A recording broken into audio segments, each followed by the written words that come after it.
This is the gear that we take when we're out in the field. We have two different medical kits, both of which are getting kind of low in supplies.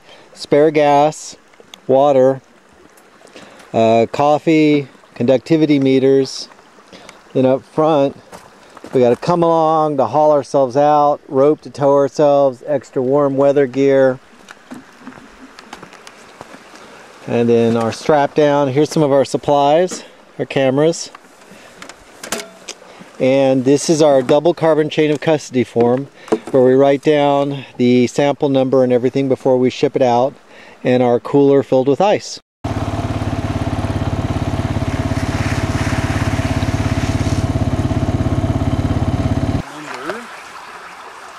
6.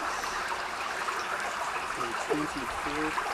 We're going to take a water sample here, and we're going to send this out for metals analysis, around 7 metals.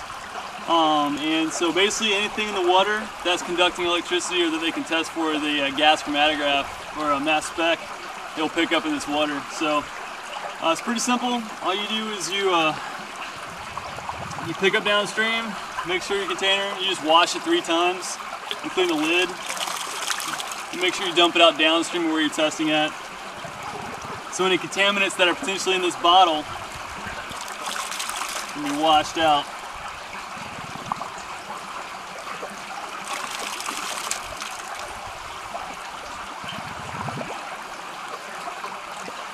What you can do for a nice flourish is just take a cap full of water and cap it off. Make sure it's tight, it goes straight in your cooler.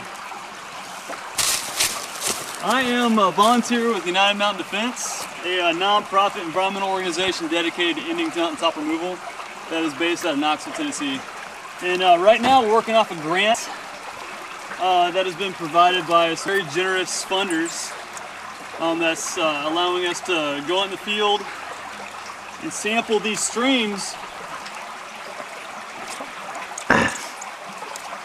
Alright, so what I'm doing right now is I'm putting a shield on our different probes that we're going to put in the water.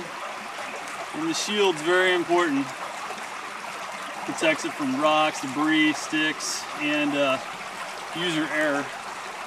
Why is science so important in fighting mountaintop removal strip mining? Science is important because the regulators use science to justify the decapitation of mountains and the wholesale destruction of the most biodiverse ecosystem outside of the Amazon rainforest. These are the oldest mountains in the world. And what's happening right now is the regulators are just letting whoever has a buck and a shovel to come in here and literally rip the guts out of this land for the lowest bid. A lot of it's going to China. Right now, coal's not even profitable. The natural gas industry, for one, is starting to put it out of business. So what we're seeing here is the dying gasp of a extractive industry, and we're trying to fight it. And the regulators will claim that the mining is done safely and is not having any kind of impact on these streams. What we're seeing here is exactly the opposite. So we're collecting data right now to justify our claims and take them to court. What's your all's website? It's unitedmountaindefense.org. And on that page, on that website, you'll actually find a field data page as well as updated information about any permits that are currently up for it. We update that regularly, so check out that page to get any new data we have available. We also have links to our videos and especially to make public comments on these permits.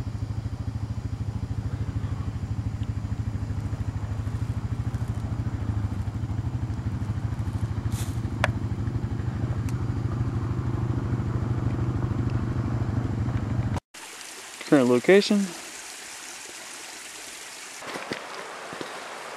What you got there? There you go. I have a conductivity meter. Water conducts electricity at a predictable rate. So if you imagine 2 points with water in between it, you can measure the rate that the electrical current goes through those 2 points.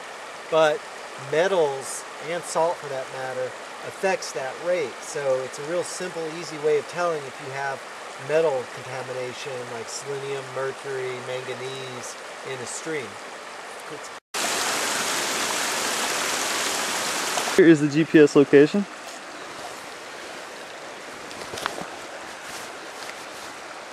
And let's So we are going to take a photo of this.